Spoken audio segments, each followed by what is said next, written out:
Hope you guys are doing well. Welcome back. In today's video, I'm going to show you that how you can give command to the Perplexity. So let's get started. So first of all, what we have to do, simply we have to open the app. So I'm going to click on this here.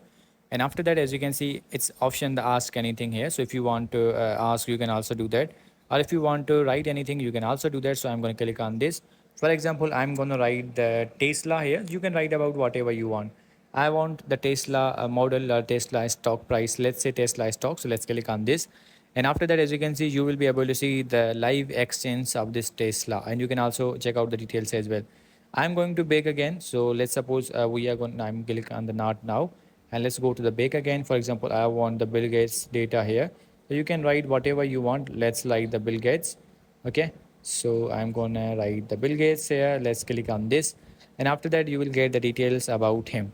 So in this way, you can search for anything and you will get a lot of details on the Perplexity. And in this way, you can give it command. So I hope you guys understand this video that how you can give the commands to the Perplexity. So see you in the next video.